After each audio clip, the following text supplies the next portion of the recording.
ফের আলোচনায় শেখ হাসিনা। ২৪-এর গণ অভ্যুত্থানে ক্ষমতা হারানোর পর ভারতে আশ্রয় নিয়ে একাধিকবার ফিরে আসার ঘোষণা দিয়েছেন, কিন্তু সম্প্রতি রয়টার্সকে দেওয়া এক সাক্ষাৎকারে প্রথমবারের মতো জানিয়েছেন টাইমলাইন ডিসেম্বরের মধ্যে দিল্লির নির্বাসিত জীবন থেকে বাংলাদেশে ফিরে আইনের মুখোমুখি হতে চান তিনি। এই বক্তব্য সামনে আসতেই নতুন করে প্রশ্ন উঠেছে, গণ অভ্যুত্থান বা গণ আন্দোলনে দেশে দেশে যেসব শাসক ক্ষমতা হারিয়েছিলেন তারা কি নিজ দেশে ফিরতে পেরেছিলেন? কেমন ছিল তাদের রাজনৈতিক ভবিষ্যৎ? কিন্তু রাজনীতিতে গণ অভ্যুত্থান, গণবিক্ষোভ বা গণ আন্দোলনের মুখে ক্ষমতাচ্যুত হয়ে নির্বাসনে যাওয়া শাসকের সংখ্যা নেহাত কম নয়। তাদের মধ্যে দেশে ফিরে আসার ঘটনা বিরল। ইতিহাসের সেই সব ঘটনা জানব, সঙ্গে আছি আমি রুকাইয়া জহির।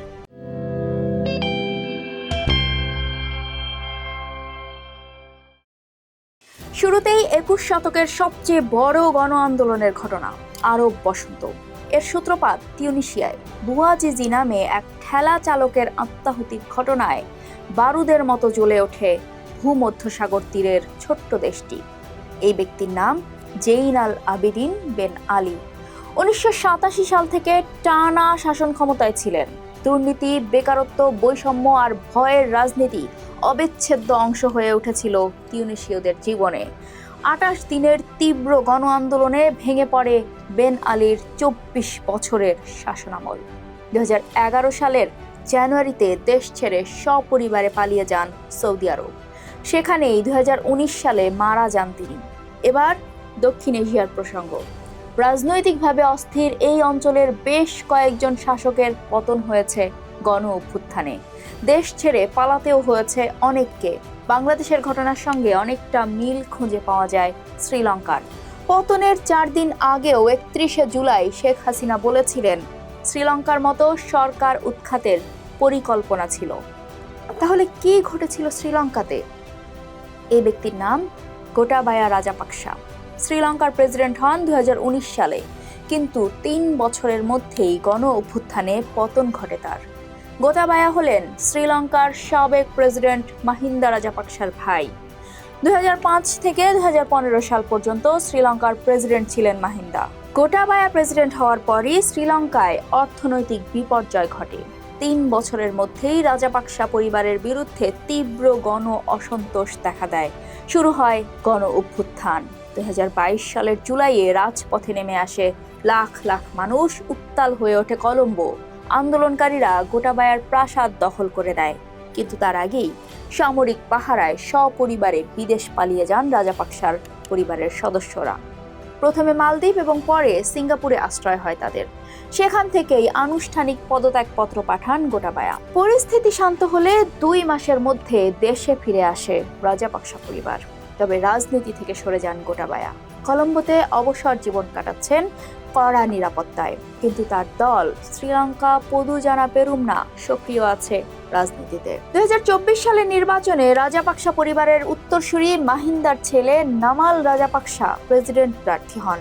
ক্ষমতা না পেলেও রাজনীতি থেকে সম্পূর্ণ বিদায় নেননি, টিকে আছেন প্রধান বিরোধী দলগুলোর একটি হিসেবে। পাকিস্তানের সাবেক প্রধানমন্ত্রী নওয়াজ শরীফকে নির্বাসনে যেতে হয়েছিল ২ বার। এখানে বলে রাখা ভালো, পাকিস্তানের কোনো নির্বাচিত প্রধানমন্ত্রী ৫ বছরের মেয়াদ পূর্ণ করতে পারেননি। ১৯৯৯ সালের সামরিক অভ্যুত্থানে প্রথমবার ক্ষমতাচ্যুত হন নওয়াজ। এরপর তাকে গ্রেপ্তার করে সন্ত্রাসবাদ ও দুর্নীতির অভিযোগে দেওয়া হয় যাবজ্জীবন কারাদণ্ড। তবে সৌদি আরব ও আমেরিকার মধ্যস্থতায় মুক্তি পান নওয়াজ। শর্ত ছিল ১০ বছর নির্বাসনে থাকতে হবে তাকে। নওয়াজ শরীফ আশ্রয় নেন সৌদি আরবে। ২০০৭ সালের সেপ্টেম্বরে দেশে ফেরার চেষ্টা করেছিলেন, কিন্তু বিমানবন্দর থেকে ফেরত পাঠানো হয়। এরপর পাকিস্তানে ফিরে ভোটে অংশ নিয়ে বিরোধী দলীয় নেতা হন। ২০১৩ সালে হন প্রধানমন্ত্রী। তবে পরের বছরই তাকে প্রধানমন্ত্রী পদে আদালত অযোগ্য ঘোষণা করলে পদত্যাগ করেন নওয়াজ। গ্রেপ্তার হয়ে খাটেন জেল। জামিন পেয়ে ২০১৯ সালে চিকিৎসার জন্য লন্ডনে গিয়ে আবার পাকিস্তানে ফেরেন ৪ বছর পর। ২০২৪ সালের নির্বাচনে অংশ নিয়ে এমপি হন। তার দল ক্ষমতায় আসে, কিন্তু প্রধানমন্ত্রী হয়েছেন তার ভাই শেহবাজ শরীফ। দক্ষিণ এশিয়ার অন্যতম রাজনৈতিক অস্থিরতার দেশ হলো নেপাল। ২০২৫ সালের সেপ্টেম্বরে জেনজি আন্দোলনে উত্তাল হয়ে ওঠে নেপাল। প্রধানমন্ত্রী কেপি শর্মা ওলি নেপাল সেনাবাহিনীর একটি বিশেষ হেলিকপ্টারে করে কাঠমান্ডুর উত্তরের শিবপুরী সেনা ব্যারাকে আশ্রয় নেন। আন্দোলনকারীরা তার বালকোটের ব্যক্তিগত বাড়ি পুড়িয়ে দেয় এবং প্রধানমন্ত্রীর সরকারি বাসভবন ভাঙচুর করে। পতনের কিছুদিন পরেই রাজনীতিতে ফিরে আসেন ওলি। গত মার্চের নির্বাচনে অংশ নেন ওলি এবং তার দল নেপাল কমিউনিস্ট পার্টি UML। ওই নির্বাচনে বিজয়ী হয়ে প্রধানমন্ত্রী হন বালেন শাহ। এরপরই গ্রেপ্তার হন ওলি। অভিযোগ, জেনজি আন্দোলনের সময় শিক্ষার্থীদের উপর গুলি চালানোর নির্দেশ। তবে 13 দিন জেল খাটার পর হেফাজতে মুক্তি পেয়ে রাজনৈতিক কর্মকাণ্ডে ফিরে যান ওলি। এবার বিশ্বের আরও কিছু দেশের দিকে তাকানো যাক। সাম্প্রতিক একটি ঘটনা ঘটেছে মাদাগাস্কার। 2025 সালের 13ই অক্টোবর ছাত্র জনতার তীব্র আন্দোলনে পতন ঘটে মাদাগাস্কারের প্রেসিডেন্ট আন্দ্রি রাজোয়েলিনার। 2 দফায় 11 বছর ক্ষমতায় ছিলেন তিনি। আন্দোলনের মুখে একটি ফরাসি সামরিক বিমানে মাদাগাস্কার ছেড়ে পালিয়ে যান। ওই বিক্ষোভে আন্দোলনকারীদের সঙ্গে সেনাবাহিনীর একটি বড় অংশ ছিল। রাজোয়েলিনা শেষমেশ মাদাগাস্কারের নাগরিকত্বই হারিয়েছেন। আরেকটি বড় ঘটনা 2024 সালের সিরিয়ায়। মূলত ওই বছরের নভেম্বরের শেষে নেতৃত্বে ছিল ইসলামপন্থী সশস্ত্র গোষ্ঠী হায়াত তাহরির আল শাম। বিদ্রোহীরা এক অপূর্ব ও ঝটিকা অভিযান শুরু করে। মাত্র 12 দিনের মাথায় তারা দেশটির দ্বিতীয় বৃহত্তম শহর আলেপ্পো, হামা ও হোমস দখল করে নেয়।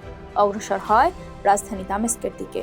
কোনো কার্যকর প্রতিরোধ করতে পারেনি সরকার। তাৎক্ষণিক সহায়তায় এগিয়ে আসেনি আন্তর্জাতিক মিত্র রাশিয়া ও ইরান। দামেস্ক ছেড়ে সপরিবারে রাশিয়ায় পালিয়ে যান প্রেসিডেন্ট বাশার আল আসাদ। এর মাধ্যমে সিরিয়ায় অবসান ঘটে আসাদ পরিবারের 54 বছরের স্বৈরশাসনের। বাশার আল আসাদ রাশিয়াতে নির্বাসিত জীবন কাটাচ্ছেন। সাম্প্রতিক এসব ঘটনার বাইরেও ইতিহাসে এমন অনেক ঘটনা আছে যেখানে সামরিক বা গণবিক্ষোভের মুখে বহু শাসককে ছাড়তে হয়েছে ক্ষমতা, যেতে হয়েছে নির্বাসনে। তাদের কেউ কেউ ফিরতে পেরেছেন দেশে, বেশিরভাগই বিতাড়িত হয়েছেন চিরতরে। ফিলিপাইনের ইতিহাসের অন্যতম প্রভাবশালী ও বিতর্কিত রাজনৈতিক পরিবার হচ্ছে মার্কোস পরিবার। স্বৈরশাসক ফার্দিনান্দ মার্কোস সিনিয়র থেকে তার ছেলে বংবং মার্কোসের বর্তমান ক্ষমতা পাওয়া পর্যন্ত ফিলিপাইনের রাজনীতি গেছে এক নাটকীয় চক্রের মধ্য দিয়ে। ফার্দিনান্দ মার্কোস সিনিয়রের যাত্রা শুরু হয়েছিল গণতান্ত্রিকভাবে। 1965 সালে ফিলিপাইনের 10ম প্রেসিডেন্ট হিসেবে নির্বাচিত হন তিনি। কিন্তু মার্কোস ছিলেন প্রচণ্ড ক্ষমতালোভী এবং তীব্র কমিউনিস্ট বিরোধী। আর এটাকেই পুঁজি করে 1972 সালে দেশে সামরিক শাসন জারি করেন তিনি। 2 দশক ফিলিপাইন শাসন করেন মার্কোস। তার শাসনামলে ফিলিপাইনে 3,500 রাজনৈতিক হত্যাকাণ্ড, হাজার হাজার মানুষকে নির্যাতন এবং 70,000-এরও বেশি মানুষকে বিনা বিচারে বন্দী করার অভিযোগ ওঠে। একই সাথে তিনি ও তার স্ত্রী ইমেলদা মার্কোস রাষ্ট্রীয় তহবিল থেকে প্রায় 5 থেকে 10 বিলিয়ন মার্কিন ডলার সমমূল্যের সম্পদ লুটপাট করেন বলেও অভিযোগ ওঠে। 1983 সাল, তখন ফিলিপাইনের প্রধান বিরোধী দলীয় নেতা ছিলেন বেনিগনো অ্যাকুইনো জুনিয়র। ম্যানিলা বিমানবন্দরে গুলি করে হত্যা করা হয় জনপ্রিয় এই নেতাকে। এতে ক্ষোভে ফেটে পড়ে জনতা। বিক্ষোভ আন্দোলন চলতে থাকে, কিন্তু চূড়ান্ত রূপ লাভ করে আরও 3 বছর পর। 1986 সালের ফেব্রুয়ারিতে বিতর্কিত ও কারচুপির নির্বাচনে মার্কোস নিজেকে বিজয়ী ঘোষণা করেন। এই ফল মেনে নিতে পারেনি মানুষ। লাখ লাখ জনতা নেমে আসে রাজপথে। ফিলিপাইনের সেনাবাহিনী ও গির্জার জনতাও আন্দোলনের পক্ষ নেয়। এতেই পতন নিশ্চিত হয় মার্কোসের। 1986 সালের 25শে ফেব্রুয়ারি ম্যানিলার মালাকানাং প্রেসিডেন্ট প্রাসাদ থেকে একটি মার্কিন সামরিক হেলিকপ্টারে করে দেশ ছেড়ে পালিয়ে যান ফার্দিনান্দ মার্কোস সিনিয়র, তার স্ত্রী ইমেলদা এবং ছেলে বংবং মার্কোস সহ পুরো পরিবার। মার্কিন সরকার মার্কোস পরিবারকে দ্বীপ রাষ্ট্র হাওয়াইয়ের হনুলুলুতে রাজনৈতিক আশ্রয় দেয়। দেশ ছাড়ার সময় তারা কোটি কোটি টাকার সোনা, হীরা এবং নগদ অর্থ সাথে করে নিয়ে গিয়েছিলেন, যা মার্কিন কাস্টমস জব্দ করে। নির্বাসিত জীবনেই 1989 সালের 28শে সেপ্টেম্বর হনুলুলুতে মারা যান ফার্দিনান্দ মার্কোস সিনিয়র। 1993 সালে তার মরদেহ ফিলিপাইনে ফিরিয়ে আনার অনুমতি দেওয়া হলেও 2016 সালের আগে তাকে রাষ্ট্রীয় মর্যাদায় দাফন করার অনুমতি দেওয়া হয়নি। 1991 সালে ক্ষমতাচ্যুত ও ঘৃণিত মার্কোস পরিবারকে ফিলিপাইনে ফেরার অনুমতি দেয় তখনকার সরকার। দেশে ফিরেই তারা রাজনীতিতে পুনর্বাসিত হওয়ার চেষ্টা শুরু করেন। এই ব্যক্তি হলেন ফার্দিনান্দ মার্কোস জুনিয়র। যিনি বংবং মার্কোস নামে পরিচিত। রাজনীতির শুরুতেই প্রাদেশিক গভর্নর এবং প্রতিনিধি সভার সদস্য এবং সিনেটর নির্বাচিত হন। 2022 সালের নির্বাচনের আগে বংবং মার্কোস এবং তার দল সোশ্যাল মিডিয়াতে বিশাল প্রোপাগান্ডা ক্যাম্পেইন শুরু করে। তারা তরুণ প্রজন্মের কাছে তার বাবার 20 বছরের স্বৈরশাসনকে ফিলিপাইনের ইতিহাসের স্বর্ণযুগ হিসেবে তুলে ধরে এবং বাবার সব অপরাধের ইতিহাস মুছে ফেলার চেষ্টা করে। ইতিহাস পুনর্লিখনের এই চতুর কৌশল সফল হয়। 2022 সালের মে মাসের নির্বাচনে বংবং মার্কোস ফিলিপাইনের 17তম প্রেসিডেন্ট হিসেবে বিপুল ভোটে জয়লাভ করেন। যে প্রাসাদ থেকে তার বাবাকে একদিন পালিয়ে যেতে হয়েছিল, দীর্ঘ 36 বছর পর সেই মালাকানাং প্রাসাদেই ছেলে বংবং মার্কোস দেশের প্রধান হিসেবে প্রবেশ করেন। আধুনিক ইতিহাসের অন্যতম আলোচিত রাজনৈতিক উপাখ্যান থাইল্যান্ডে দেশটির রাজনীতিতে থাকসিন সিনাওয়াত ও তার পরিবারের ক্ষমতা থেকে বিদায়, দীর্ঘ নির্বাসন এবং নাটকীয় প্রত্যাবর্তনের ঘটনা যেন সিনেমাকেও হার মানায়। বিপুল জনপ্রিয়তা নিয়ে 2001 সালে থাইল্যান্ডের প্রধানমন্ত্রী হয়েছিলেন থাকসিন। গ্রামীণ কল্যাণমূলক নীতি, স্বাস্থ্যসেবা ও ঋণের সুবিধার জন্য তিনি সাধারণ মানুষের কাছে অবিসংবাদিত নেতা বনে গিয়েছিলেন। 2005 সালের নির্বাচনেও বিপুল জয় পেয়েছিল থাকসিন সিনাওয়াতের দল, কিন্তু একই সাথে তার সরকারের বিরুদ্ধে উঠেছিল দুর্নীতি, স্বজনপ্রীতি ও রাজতন্ত্রের বিরুদ্ধে যাওয়ার অভিযোগ। 2006 সালে একটি টেলিকম কোম্পানি বিক্রিকে কেন্দ্র করে ব্যাপক বিক্ষোভ শুরু হয় থাকসিন সিনাওয়াতের বিরুদ্ধে। শেষমেশ ঘটে সামরিক অভ্যুত্থান। 2006 সালের 19 সেপ্টেম্বর ক্ষমতাচ্যুত হন থাকসিন। তখন তিনি ছিলেন আমেরিকায়। সেখানে গিয়েছিলেন জাতিসংঘ সাধারণ পরিষদের বার্ষিক অধিবেশনে যোগ দিতে, আর ফিরতে পারেননি দেশে। নির্বাসিত জীবন কাটাতে হয় লন্ডনে গিয়ে। এমনকি 5 বছরের জন্য নিষিদ্ধ করা হয় থাকসিন সিনাওয়াত ও তার রাজনৈতিক দল থাই রাক পার্টিকেও। তবে নির্বাচনে থেকেও নতুন দল ফেউ থাই পার্টির মাধ্যমে নিয়ন্ত্রণ করতেন দেশের রাজনীতি, যেটা আত্মপ্রকাশ করে 2008 সালে। 2011 সালে প্রধানমন্ত্রী হন থাকসিনের বোন ইংলাক সিনাওয়াত, যদিও তাকেও 2014 সালের সামরিক অভ্যুত্থানে ক্ষমতাচ্যুত হয়ে নির্বাসনে যেতে হয়। এরপর কেটে যায় দীর্ঘ 15 বছর। 2023 সালের 22 আগস্ট থাইল্যান্ডে ফিরে আসেন থাকসিন। দেশে ফেরার পরপরই আদালত তাকে দুর্নীতির মামলায় 8 বছরের কারাদণ্ড দেয়। অসুস্থতার কারণে কারাবাসের বেশিরভাগ সময় কাটান বিলাসবহুল হাসপাতালে। শেষে থাই রাজা তার সাজা কমিয়ে 1 বছর করলে মুক্তি পান 2026 সালের মে মাসে। তবে এর মাঝে 2024 সালের নির্বাচনে থাইল্যান্ডের সর্বকনিষ্ঠ প্রধানমন্ত্রী নির্বাচিত হন ইংলাকের কন্যা পেতংতান সিনাওয়াত। তবে অনৈতিকতার অভিযোগ এবং বিভিন্ন আইনি জটিলতায় 2025 সালের অগাস্টে প্রধানমন্ত্রীর পদ থেকে অপসারিত হন পেতংতান। এখন থাইল্যান্ডের সরকার পরিচালনা করছে রক্ষণশীল ও সেনা সমর্থিত জোট। থাকসিন মুক্তি পেলেও রাজতন্ত্র ও সামরিক প্রতিষ্ঠানের সাথে এই পরিবারের তীব্র দ্বন্দ্ব ও আধিপত্যের রাজনীতি এখনো চলছে থাইল্যান্ডে। এবার আসি আর্জেন্টিনার ঘটনায়। পেরনবাদ বা পেরোনিজমের প্রতিষ্ঠাতা হুয়ান পেরন আর্জেন্টিনার শ্রমিক ও নিম্নবিত্তদের মাঝে এই পেরোনিজম মতাদর্শের মাধ্যমে এক অবিচ্ছেদ্য পপুলিস্ট ভিত্তি তৈরি করেছিলেন তিনি। এই মতাদর্শ এতটাই জনপ্রিয় ছিল যে পেরনের অনুপস্থিতিতেও সেটা থাকতো আলোচনায়। 1955 সালে ক্ষমতাচ্যুতির পর যেসব সামরিক সরকার ক্ষমতায় বসেছিল তারা পেরনবাদ নিষিদ্ধ করতে পারলেও দেশের তীব্র অর্থনৈতিক সংকট, রাজনৈতিক অস্থিরতা এবং বামপন্থী গেরিলা তৎপরতা থামাতে সম্পূর্ণ ব্যর্থ হয়। বাধ্য হয়ে 1973 সালে সামরিক জান্তা পেরনবাদের ওপর থেকে নিষেধাজ্ঞা তুলে নেয় এবং সাধারণ নির্বাচন ঘোষণা করে। দীর্ঘ 18 বছরের নির্বাসন শেষে 1973 সালের জুনে দেশে ফেরেন পেরন। তাকে রাজকীয় সংবর্ধনা দেয় লাখো মানুষ। একই বছর সেপ্টেম্বরের বিশেষ নির্বাচনে 62% ভোট পেয়ে অভাবনীয়ভাবে ফের প্রেসিডেন্ট নির্বাচিত হন হুয়ান পেরন। কম্বোডিয়ার ইতিহাসের সবচেয়ে প্রভাবশালী ও কৌশলী নেতা ছিলেন রাজা নরোদম সিহানুক। চরম রাজনৈতিক বৈরিতার মধ্যেও নিজের সিংহাসন ফিরে পেয়েছিলেন তিনি। 1970 সালে মার্কিন সমর্থিত সামরিক অভ্যুত্থানে ক্ষমতাচ্যুত হয়ে তিনি চীন ও উত্তর কোরিয়ায় দীর্ঘ নির্বাসিত জীবন কাটান। এরপর আসে রক্তাক্ত খেমার রুজ শাসন এবং ভিয়েতনামি আগ্রাসন। চরম সংকটের সময়ে নির্বাসন থেকেই কম্বোডিয়ার প্রতিরোধ আন্দোলনের প্রধান প্রতীক হয়ে ওঠেন সিহানুক। 1991 সালে জাতিসংঘের মধ্যস্থতায় সই হয় ঐতিহাসিক প্যারিস শান্তি চুক্তি। অবসান ঘটে কম্বোডিয়ায় দীর্ঘ গৃহযুদ্ধের। একই বছর নভেম্বরে সিহানুক বীরের বেশে দেশে ফিরে আসেন। এরপর 1993 সালের সাধারণ নির্বাচনের পর নতুন সংবিধানে ফের কম্বোডিয়ার সাংবিধানিক রাজা হিসেবে অভিষিক্ত হন নরোদম সিহানুক। আর এখনও কম্বোডিয়ার রাজা হিসেবে শাসন করছেন তারই ছেলে নরোদম সিহামনি। এবার এমন একটা দেশের ঘটনা বলবো যেখানে ভিন্ন ভিন্ন সময়ে দুইজন শাসক ক্ষমতা ছেড়ে বিদেশে পালিয়ে যাওয়ার রেকর্ড আছে। সেই দেশ হলো হেইতি। তীব্র গণ আন্দোলনের মুখে দেশ ছেড়ে পালিয়ে যাওয়া দুই আলোচিত শাসক হলেন জঁ ক্লদ দুভালিয়ে এবং জঁ বেরত্রো আরিস্তিদ। জঁ ক্লদ দুভালিয়ে 1986 সালে পালিয়ে যাওয়ার আগে 15 বছর দেশটির স্বৈরশাসক ছিলেন। বাবার মৃত্যুর পর মাত্র 19 বছর বয়সে ক্ষমতা পেয়ে তিনি বেবি ডগ নামে পরিচিত হন। তার শাসনামলে তীব্র মানবাধিকার লঙ্ঘন, সাধারণ মানুষের ওপর অত্যাচার এবং রাষ্ট্রীয় তহবিল চুরির কারণে দেশ জুড়ে ভয়াবহ গণবিক্ষোভ শুরু হয়। আন্দোলনের মুখে মার্কিন যুক্তরাষ্ট্রের একটি সামরিক বিমানে সপরিবারে প্যারিসে পালিয়ে যান তিনি। সেখানে তিনি 25 বছর নির্বাসিত জীবন কাটিয়ে 2011 সালে ফের হেইতি ফিরে আসেন। তার নামে দুর্নীতি ও মানবতা বিরোধী অপরাধের মামলা হয়। তবে মামলার রায় হওয়ার আগেই 2014 সালে তিনি হৃদরোগে আক্রান্ত হয়ে মারা যান। জঁ বেরত্রো আরিস্তিদ পালিয়ে গিয়েছিলেন 2004 সালে। হেইতির ইতিহাসে প্রথম গণতান্ত্রিকভাবে নির্বাচিত এই প্রেসিডেন্ট বিভিন্ন মেয়াদে দেশটি শাসন করেছেন।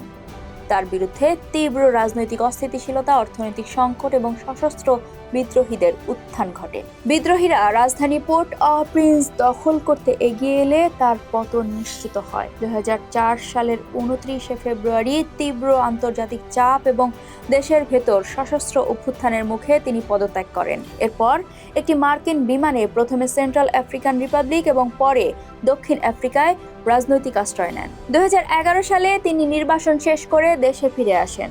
দক্ষিণ আফ্রিকায় দীর্ঘ নির্বাসিত জীবনে আরিস্তিদ রাজনীতি থেকে দূরে চলে যান, শিক্ষকতা ও গবেষণার কাজে যুক্ত হন। 2011 সালে হেইতিতে ফিরে যাওয়ার পর সেখানে একটি বিশ্ববিদ্যালয়ের মাধ্যমে শিক্ষা বিস্তারে কাজ করছেন। এবারের ইরান যুদ্ধ শুরু হওয়ার পর থেকে অন্যতম আলোচিত নাম রেজা পাহলেভি। তিনি নিজেকে ইরানের ক্রাউন প্রিন্স হিসেবে পরিচয় দেন। তার বাবা মোহাম্মদ রেজা পাহলেভি ছিলেন ইরানের শেষ সম্রাট বা শাহ। 1979 সালের ইসলামী বিপ্লবের মাধ্যমে পতন ঘটে ইরানের রাজতন্ত্রের।